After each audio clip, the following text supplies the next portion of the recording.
So kadang-kadang kita biasa dengar di media sosial banyak orang nak saman 2 juta, 3 juta.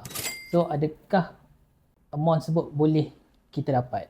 So persoalan yang pertama yang perlu kita fikir adalah adakah kita mempunyai beban, kita mempunyai bukti yang mencukupi untuk menuntut jumlah yang sedemikian. Di dalam undang-undang ni kita perlu tahu bahawa apabila kita memfailkan tuntutan, maksudnya beban pembuktian tu adalah pada pihak yang menuntut, maksudnya adalah plaintiff.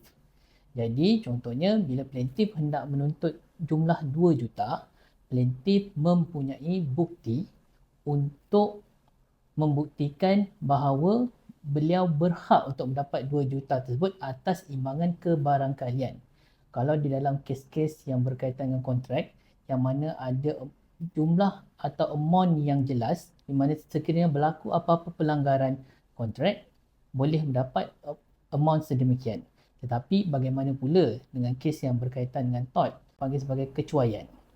Jadi di dalam kes ini, pihak yang menuntut perlulah menyediakan bukti seperti laporan pakar atau apa-apa resit bil yang berkaitan untuk menyokong tuntutan beliau.